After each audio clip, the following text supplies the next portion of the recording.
As I said that, we try to work hard, whether in this country or abroad, to make a difference. And of course, goalkeeper kita. Alhamdulillah setelah proses lama, diskusi lama, dan kita tahu para pemain sendiri kan punya dinamika kehidupannya mereka masing-masing. Ya, karena mereka kan. Info lengkap dan update timnas hari ini. Nasib negara terkecil di Piala Dunia 2026 yang stadionnya hasil sedekah. Gelandang Jerman siap bela timnas Indonesia menuju Piala Dunia. Pulih dari cedera oleh Romani gabung timnas Indonesia Oktober hadapi Arab Saudi. Simak sampai habis agar tidak ketinggalan berita penting seputar timnas dan berita olahraga menarik lainnya.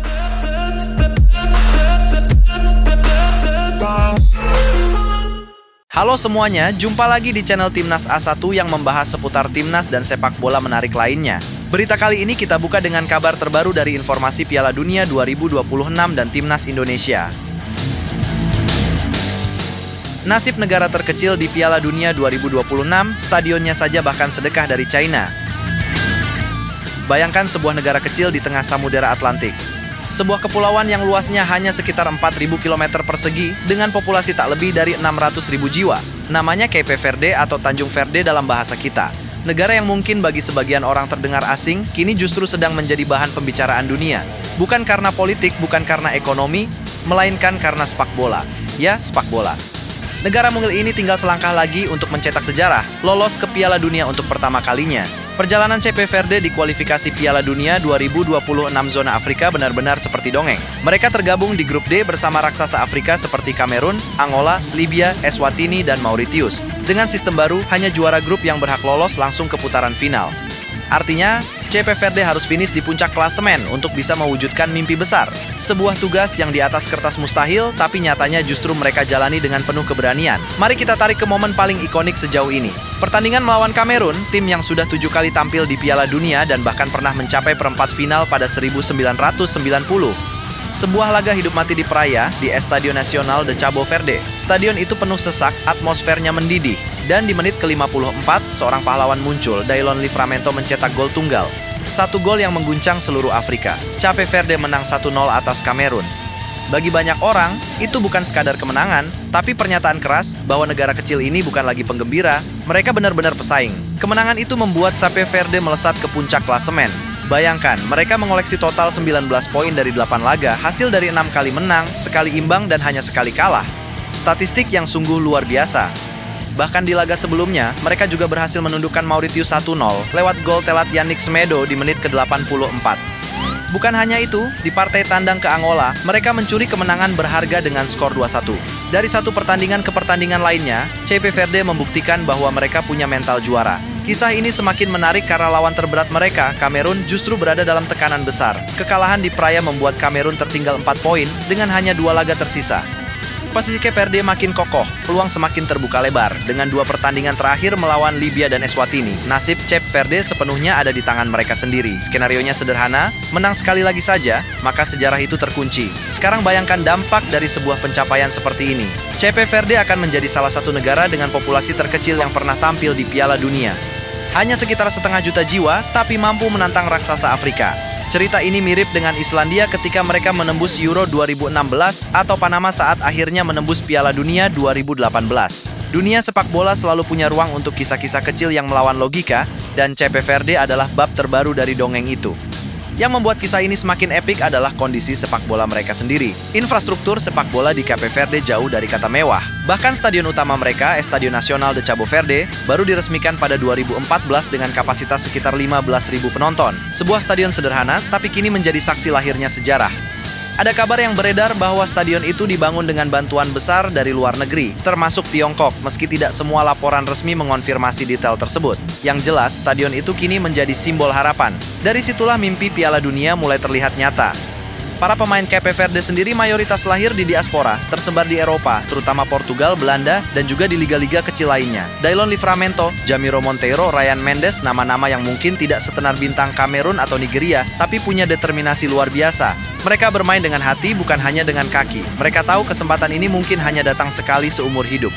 Mari kita lihat skenario selanjutnya. Jika Cape Verde mampu mengalahkan Libya atau Eswatini di 2 laga terakhir, mereka otomatis mengunci posisi puncak grup D. Kamerun tidak akan bisa mengejar lagi. Artinya, tiket ke Piala Dunia 2026 akan resmi menjadi milik mereka. Namun, jika mereka tergelincir, misalnya kalah dari Libya, maka drama akan terjadi di laga terakhir. Kamerun masih bisa menyusul lewat selisih poin dan gol. Tekanan psikologis inilah yang sedang mereka hadapi. Tapi hingga kini, CP Verde sudah membuktikan satu hal, bahwa mereka tidak pernah takut pada tekanan. Bayangkan euforia di Praia jika mereka benar-benar lolos. Jalanan akan penuh dengan pesta, seluruh kepulauan akan bersatu merayakan momen bersejarah. Dari sebuah negara kecil yang jarang disebut di peta dunia, menjadi sorotan global di panggung sepak bola terbesar. Inilah bukti nyata bahwa sepak bola tidak mengenal batasan geografi, tidak mengenal ukuran negara, hanya mengenal kerja keras dan keyakinan. Cape Verde tinggal selangkah lagi, tinggal satu kemenangan lagi. Dunia menunggu apakah dongeng ini akan benar-benar menjadi kenyataan. Jika berhasil, maka nama Cape Verde akan tercatat selamanya, berdiri sejajar dengan negara-negara besar yang lebih dulu merasakan panggung Piala Dunia. Dari negara mungil di Atlantik, lahirlah sebuah cerita besar untuk seluruh dunia. Pulih dari cedera, Ole Romeni gabung timnas Indonesia Oktober hadapi Arab Saudi. Striker naturalisasi andalan Garuda, Ole Romeni, mulai kembali berlatih setelah absen panjang akibat cedera. Pemain Oxford United itu mengalami patah tulang kaki kanan pada Juli 2025 ketika membela klubnya di kompetisi Inggris.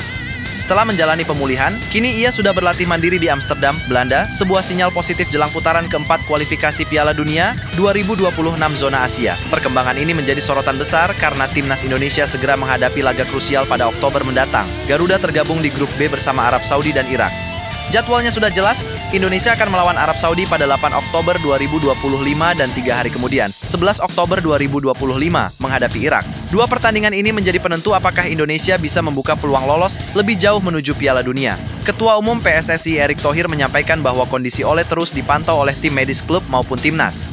Bahkan Ole sendiri sudah mengirim pesan kepada pelatih kepala Patrick Kluivert menegaskan tekadnya untuk bermain di putaran keempat. Hal ini sejalan dengan pengamatan pengamat sepak bola nasional Roni Pangemanan atau Bung Ropan yang melihat Ole sudah berlatih intens dan membagikan aktivitasnya di media sosial. Jika menengok kontribusi sebelumnya, kehadiran Ole jelas sangat vital.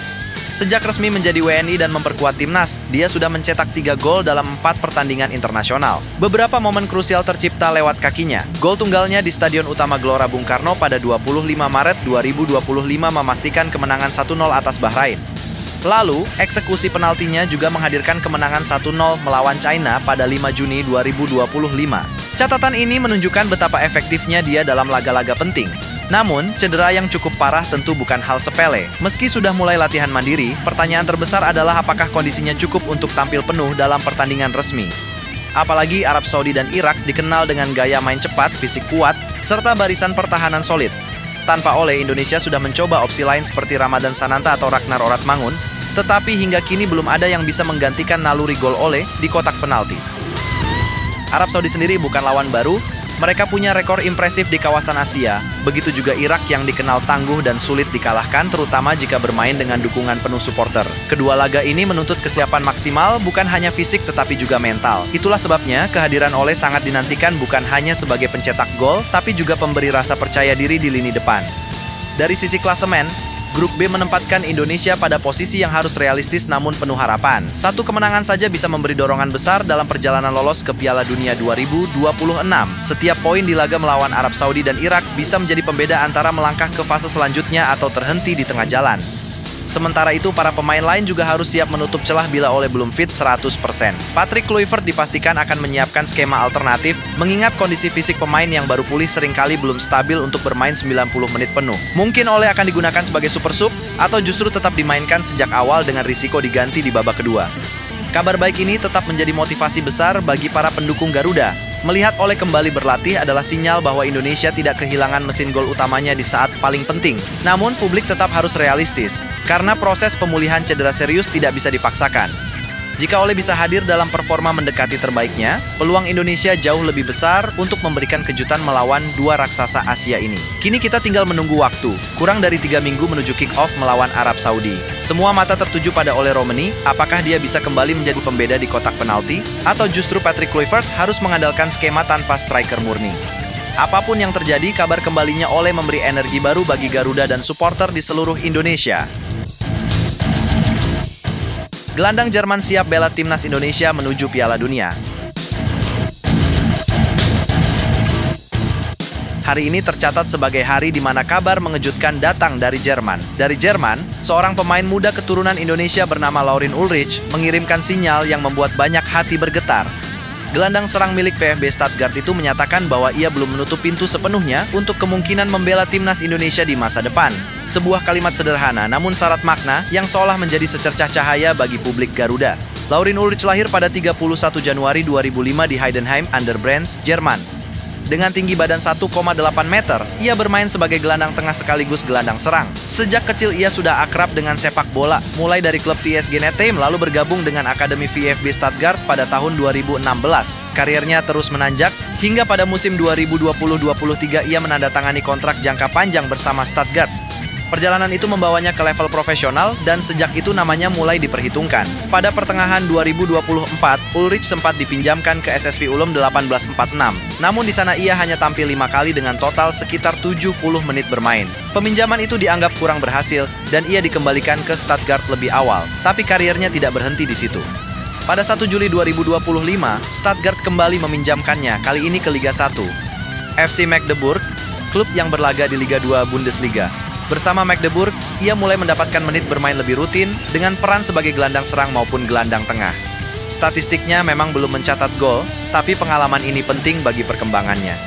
Di level tim nasional, Laurin Ulrich punya catatan mengesankan. Ia pernah menjadi bagian dari timnas Jerman sejak level U16, lalu U16, hingga dipercaya menjadi kapten timnas Jerman U20. Sebuah tanggung jawab besar yang membuktikan kualitas kepemimpinannya. Lebih dari itu, pada tahun 2022 ia dianugerahi Fritz Walter Medal perak untuk kategori U17, sebuah penghargaan prestisius di Jerman bagi talenta muda terbaik. Semua itu menandakan betapa besar potensinya di masa depan. Namun, apa yang membuat namanya begitu istimewa bagi Indonesia adalah darah Nusantara yang mengalir di dalam dirinya. Kakeknya berasal dari Surabaya. Ikatan itu membuat Indonesia punya harapan, meski kecil, untuk bisa melihatnya berseragam merah putih suatu hari nanti. Dan pada tahun ini, yakni tahun 2025, harapan itu semakin nyata ketika Ulrich mengatakan kalau sekarang saya harus memilih, saya tentu masih melanjutkan bersama Jerman. Itu jalan yang sudah saya jalani sejak lama. Tapi ya, karena itu saya tidak mau menutup kemungkinan sepenuhnya. Kalaupun jalannya nanti berlanjut di Jerman, itu juga bukan masalah besar untuk saya. Kalimat itu sederhana, tapi maknanya mendalam. Ulrich memang jujur. Ia tumbuh dan besar di Jerman, karirnya ditempa di sistem sepak bola Eropa yang keras, wajar bila fokus utamanya masih bersama Jerman. Tetapi dengan mengatakan tidak menutup kemungkinan, berarti pintu itu masih terbuka walau sedikit. Dan selama pintu itu terbuka, rakyat Indonesia punya hak untuk berharap. Secara regulasi, peluang itu masih mungkin. FIFA memperbolehkan pemain yang belum tampil di level senior kompetitif untuk beralih membela negara lain. Ulrich sejauh ini hanya membela timnas Jerman di level junior. Artinya, dari sisi aturan internasional, kesempatan masih ada. Tentu prosesnya panjang. Dibutuhkan pendekatan serius dari federasi, proyek yang jelas, dan komunikasi yang baik agar Ulrich bisa merasa dihargai jika suatu saat memilih Indonesia. Perjalanan karirnya juga tidak selalu mulus. Meski pernah memimpin timnas Jerman U17 dan U20, di level klub ia masih berjuang mendapatkan menit bermain reguler. Tapi justru disitulah nilai tambahnya. Ia masih muda, baru 20 tahun, dengan kontrak yang masih mengikat bersama Stuttgart hingga 2026. Peminjamannya ke Magdeburg bisa menjadi batu loncatan. Jika tampil konsisten, karirnya bisa kembali melejit dan saat itu keputusan tentang tim nasional bisa menjadi titik balik besar dalam hidupnya. Bayangkan jika suatu saat ia memilih Indonesia. Seorang kapten timnas Jerman U20, pemain dengan medali penghargaan Fritz Walter, berdiri di Stadion Gelora Bung Karno dengan seragam merah putih. Sorak-sorai penonton akan menggema menyebut namanya, menyatukan dua identitas, Eropa dan Nusantara. Itu bukan sekadar mimpi kosong, karena Ulrich sendiri sudah mengatakan bahwa ia tidak mau menutup kemungkinan. Tentu, semua itu masih jauh dari pasti. Ulrich sendiri menegaskan bahwa jalannya saat ini masih bersama Jerman. Tetapi, sebagai bangsa besar, Indonesia boleh berharap. Harapan itu sah. Karena sejarah sepak bola sering ditentukan oleh keputusan kecil, oleh kalimat sederhana dalam sebuah wawancara, oleh pintu yang dibiarkan terbuka walau sedikit.